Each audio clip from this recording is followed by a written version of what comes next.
Hello and welcome to Clearview News Desk. We're reaching you live from Nigeria's capital city, Abuja.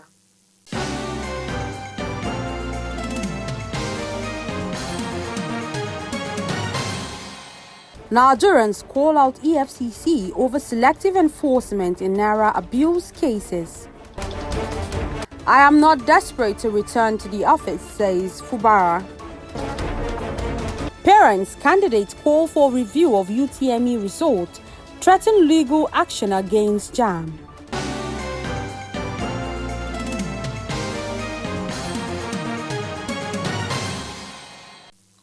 I am Florence Joshua. Welcome. Reactions have continued to trail the recent mass failure recorded in the just concluded Unified Tertiary Matriculation Examination (UTME), as thousands of candidates who sat for the examination are set to file a lawsuit against JAM for technical glitches and incomplete questions that allegedly marred the examination. In an exclusive interview with Clearview News in Abuja, some teachers have attributed the failure in 2025 UTME examination to students' unseriousness, claiming students now use artificial intelligence to produce answers to assignments given. Clearview's Abiola Alafe has the details. The controversy of mass failure has reached a boiling point after JAMB released in its viral statistical data that over 1.5 million out of the 1.9 million candidates who sat for this year's UTME scored below 200 out of a possible 400 mark. These statistics has triggered national concern and social media uproar, with hashtags such as "This is not my result" trending across platforms as candidates and parents express shock over the low scores. Against this backdrop, a popular education advocate, Alex Oyan, announced on Sunday that legal proceedings would commence at the Federal High Court on Monday against JAMB. Amid the impending lawsuit against JAMB, the Minister of Education, Tunji Alausa, last week attributed the low performance in the 2025 UTME results to the improved integrity and security of the exam process. Following the minister's reactions to the mass failure, more people have lent their voices to the issue. Some senior secondary school teachers who spoke to Clearview News crew have attributed the failure to students' unseriousness, adding that the majority of students now use AI to produce answers to assignments given, which they described as discouraging. What led to the mass failure that we are seeing today in respect to JAM examination was as a result of the children preparedness towards the exam. 1, 2, the children does not have access to computer. Most schools doesn't have computer. I was told in some centers that most students could not even on the system. They were waiting for the people in charge to on the system for them, even introduce them to how to operate the system. Maybe the scheme that was used was not properly organized before the exam, because most students said that what they were seeing in the exam was different from what is on the scheme that was given to them before the exam. The students are not ready in the sense that many of them, because of technology, I'll say many of them before this time, when you give the assignment, tell them to sort for information as you do this. But now it does to make use of an application, maybe AI or ChatGPT, and you will discover that almost half of the class know the same answers. We have enough students now that they are not ready to learn. A student who participated in the examination expressed her dissatisfaction towards students' disposition to their academic pursuit. One of the reasons why I feel, really, students of like this Gen Z bodies of this time now, they are really unserious, which is due to, use of the internet, stuff like social media, Instagram, WhatsApp. They are always on other stuff without reading their books. Yes, I agree to that, because even while we were at the jam center, many were like, this lucky headmaster is not interesting, stuff like that. They really didn't get what was going on in that story. But yes, I feel like they are obviously unserious, because for me, I really read that book when I came down and I really understood, and I really didn't have issues while writing my jam because my system was okay. But also really had network issues in some centers, because some people were complaining like their system were not working. When they start a little time, their system will go off and stuff like that. So networking issues was also an issue to the failure of this jam. Meanwhile, the Joint Admission and Matriculation Board (JAMB) has ordered an immediate review of the 2025 Unified Tertiary Matriculation Examination (UTME) following a wave of public complaints alleging technical glitches, incomplete questions, and unusual low scores. JAMB's intervention comes amid reports that thousands of candidates are preparing to file a class action lawsuit against the board over alleged irregularities, as many claim they encountered technical malfunctions and inconsistent question displays during the examination. Abiola Alafe reporting for Clearview News. Meanwhile, the suspended governor of Rivers State, Siminalayi Fubara, has said he is not desperate to return to office. Fubara made this known at the service of songs held in honor of the late elder statesman Edwin Clark in Port Harcourt, the state capital. He said that his spirit has long left the governance of the state. Clearview News' Imofono Okon has the details. In an effort to bring a lasting solution to the lingering political crisis in Rivers State, President Bola Tinubu had in December 2023 intervened to broker a peace deal between both parties. However, on March 18, 2025, Tinubu declared a state of emergency in Rivers State while suspending Governor Fubara, his deputy Ngozi Odu, and all the state lawmakers. The president also appointed a retired naval chief, Ibokete Ibas, as the sole administrator of the oil-rich state, dissolving the existing government structure and placing the state under federal control. At the service of songs held in honor of the late elder statesman, Edwin Clark in Port Harcourt, the embattled governor, while responding to several speakers at the event who referred to him as governor, strongly criticized his suspension, calling for immediate reversal. However, Fubara distanced himself from their remarks, describing them as personal opinions, noting that he does not wish to go back as governor, adding that his spirit has left governance long ago. Even some of you, have you asked yourself, do you think I am even interested in going back there? I want to ask you, don't you see how better I look? Do you think I'm interested in it? If I have my way, I say it's here. This is an author of God. I don't wish going back there. My spirit has left that place long ago. So all this, I want everybody to focus. Please, it's not everything you do. You think there's some fight you don't fight, there's some things you don't do, because you need to ask the person, does he want it? I have peace. If you have known me, you've been seeing me, you can say I look better now.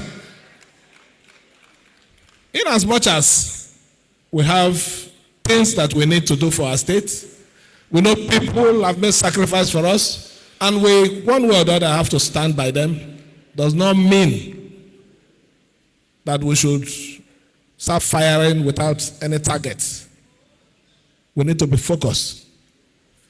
Our evening here is about Baklak. It's not Osho-based, Fubara, Osho-based, same. Please, I want that. Fubara further warned that some of the actions taken by some of his supporters, though well-intended, had only worsened his situation. How many of us, both the ones here and the ones outside here, will pass on and people will gather and say good things about them? That is the message. We should live a life that when we mention our names, when our names are mentioned anywhere, it opens doors for our children. It doesn't bring cost to our family. That is the choice I've made. That is the decision why, in whatever situation I find myself in this whole thing, I always tell those of you who want to listen, don't do things because you want to do them.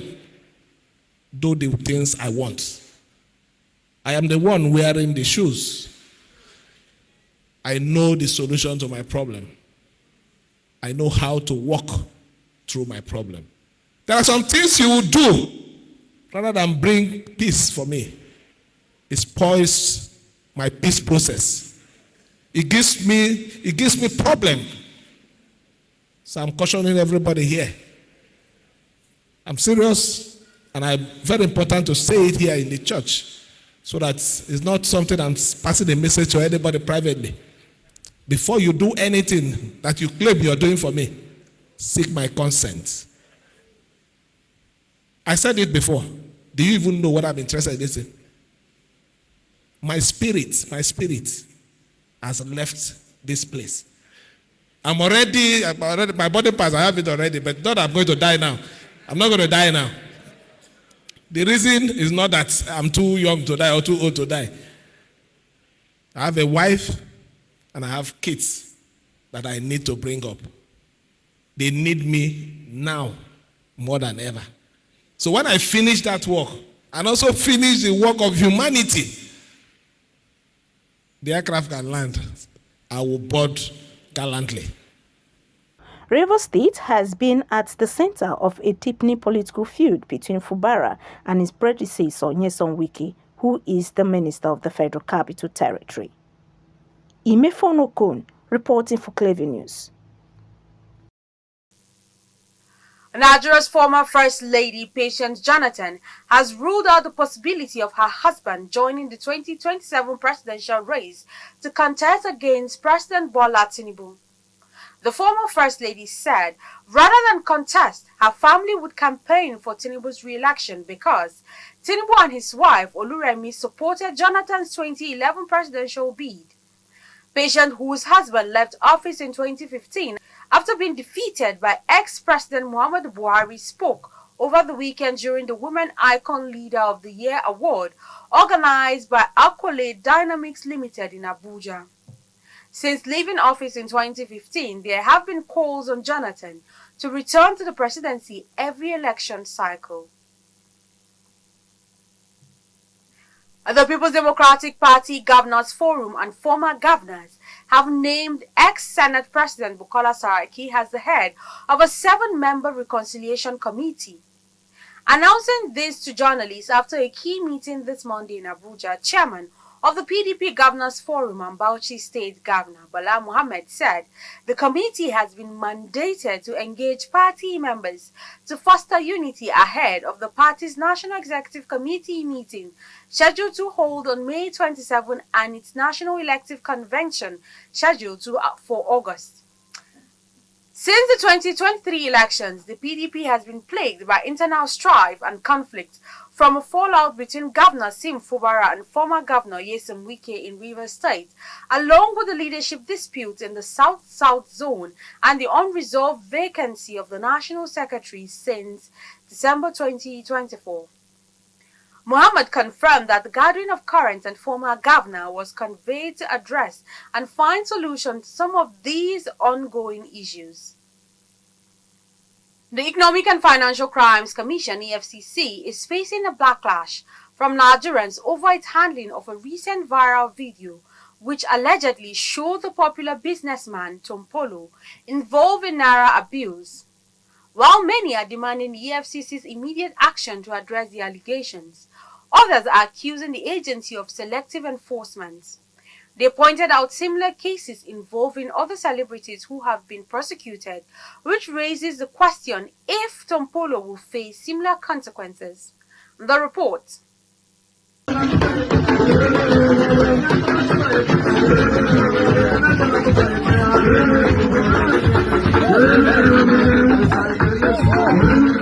The Economic and Financial Crimes Commission, EFCC, has been accused of selective prosecution, particularly regarding naira abuse cases.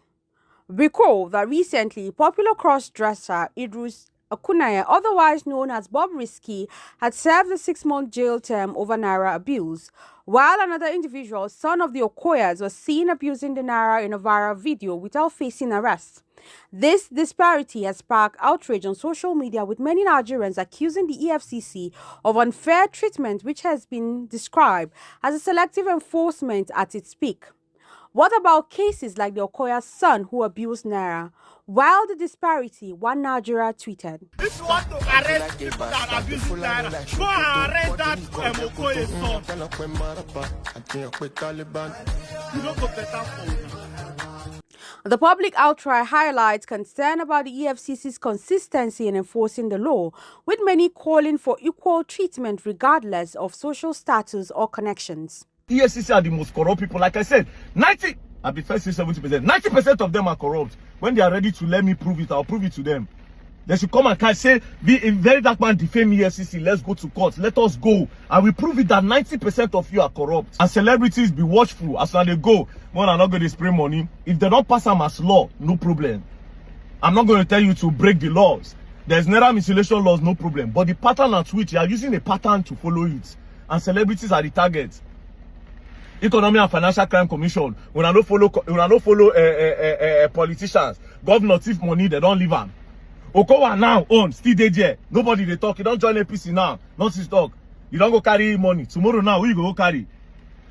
Tomorrow now, you go carry. Make us spray Ramona touch me. Corrupt people. Thieves. Thieves. Now na be. Meanwhile, the Economic and Financial Crimes Commission has been at odds with Tompolo, a former Niger Delta militant leader, over various allegations.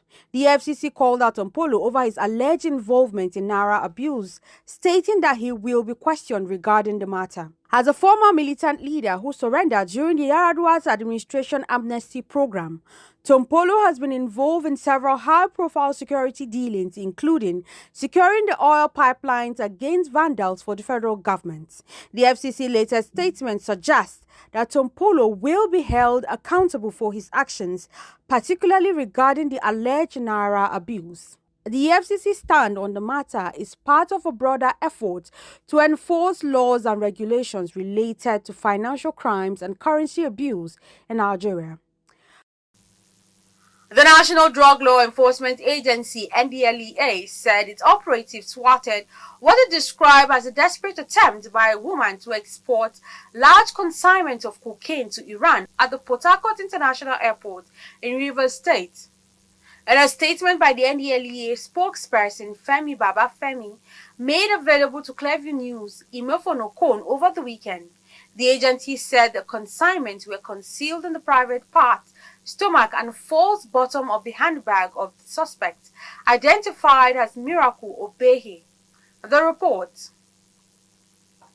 The NDLEA spokesperson, Femi Babafemi, disclosed that during a search on Miracle Ubehi, she was found to have inserted 3 wraps of cocaine in her private part and 2 large parcels hidden in false apartment of a handbag, while she swallowed 67 pellets of the Class A drug. As a result, she was placed under excretion observation, where she expelled the 67 wraps of the substance in her stomach after 4 excretions that lasted for days. According to Babafemi, the suspect claimed she was to swallow 70 pellets of cocaine, but after ingesting 67 pieces, she could no longer swallow the remaining 3 and decided to insert them into her private part. According to the NDLEA, the total weight of the 3 consignments hidden in different parts of her body comes to 2.523 kilograms. 1, 2, 3, 4, 5, 6, 7, 8, 9, 10. In a related operation, the NDLEA said its operatives also nabbed a 22-year-old British ex-convict with large drug shipments at the Murtala Mohammed International Airport, Ikeja, Lagos, and intercepted a fuel tanker, 3 vehicles with 3,047 kilogram skunk in Niger, as well as 775 liters of codeine in Kano State. Imefon Okon reporting for Clever News. If you're just joining us, you're watching the news on Clever News Dex. We will be back after this break. Stay with us.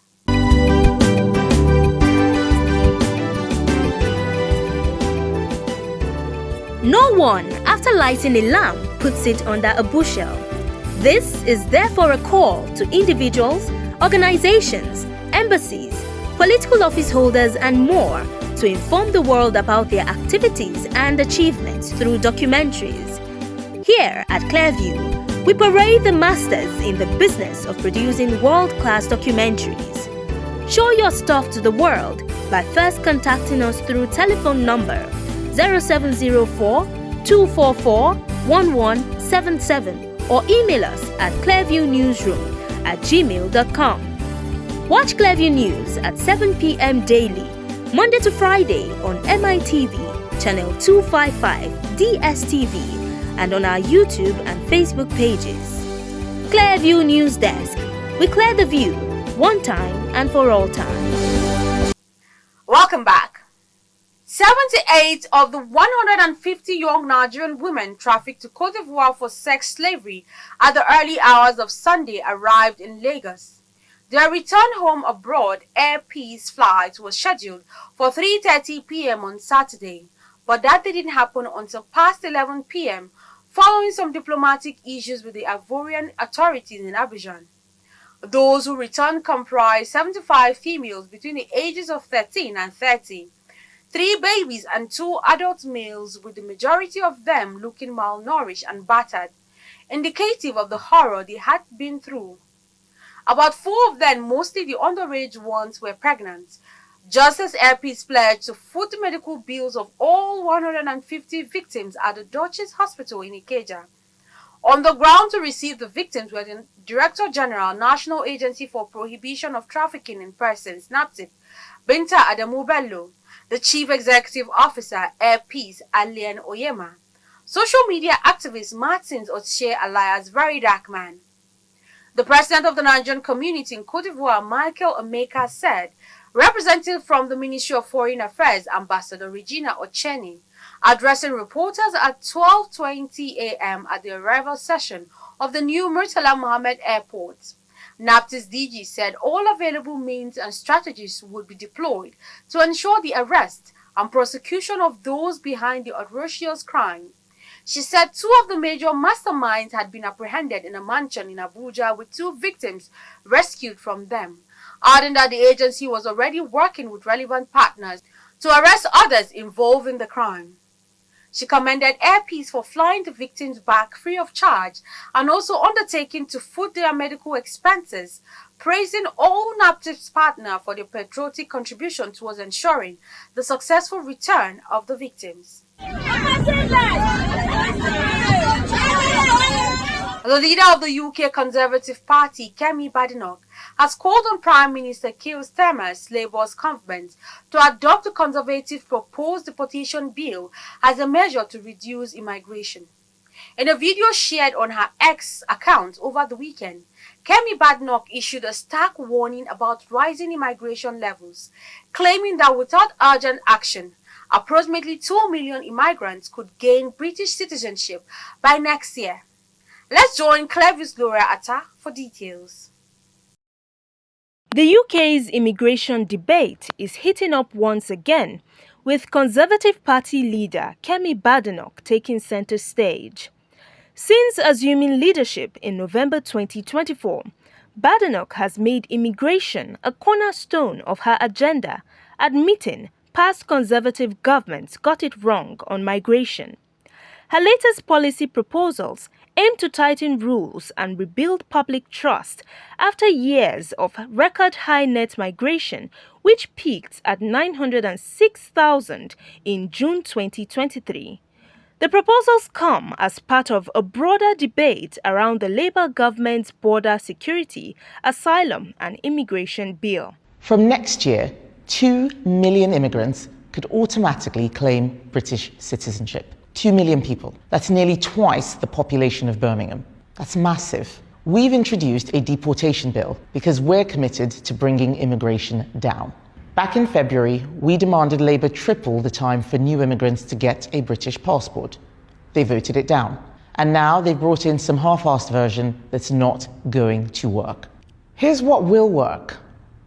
Deport all foreign criminals.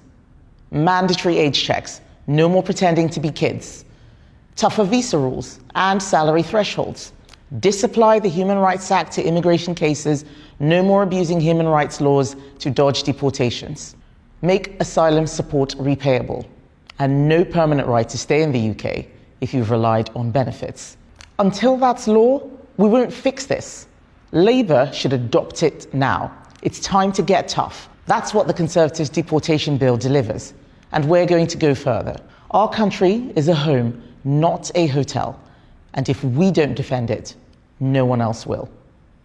Badenoch's flagship policy, announced in February 2025, targets indefinite leave to remain, the pathway to permanent residency. The Conservatives have proposed doubling the qualifying period from 5 to 10 years, with strict conditions where migrants must not have claimed benefits, used social housing, or have a criminal record.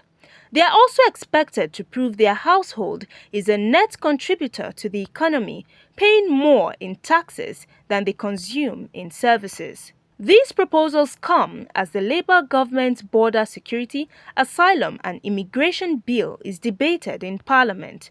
The Tories have also pushed for amendments, including one to exempt immigration decisions from the Human Rights Act, aiming to curb legal challenges to deportations. Badenoch argues this would shift control from courts to elected ministers, a move she calls critical for national security. The news has garnered mixed reactions, with supporters, particularly Conservative voters, praising Badenoch's tough stance, seeing it as a response to years of unmet promises on migration. Posts on X reflect this sentiment, with some calling her policies a necessary reset to prioritize British citizens. However, critics, including Labour and refugee charities, argue the measures are punitive and fail to address the root causes of migration. As the immigration debate intensifies, Badenoch's policies and Labour bill will face scrutiny in Parliament and on the streets. With public opinion split and political stakes high, the path to consensus on migration remains fraught. In the meantime, Kemi Badenoch is doubling down, determined to redefine the Conservative stance. Gloria Atta, reporting for Clearview News. And that's the news, but before we go, a recap of the top stories.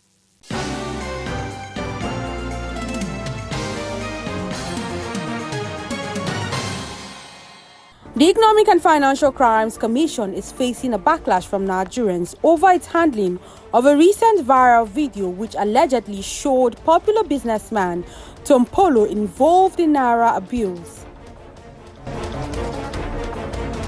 The suspended governor of Rivers State, Simlayo Fubara, has said he is not desperate to return to office. Reactions have continued to trail the recent mass failure recorded in the just concluded Unified Tertiary Matriculation Examination (UTME), as thousands of candidates have threatened to file a lawsuit against JAMB for technical glitches.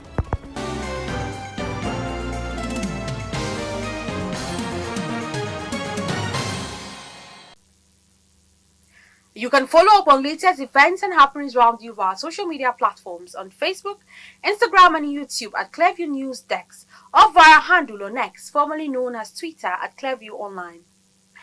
Many thanks for watching. I am Florence Joshua. Bye for now.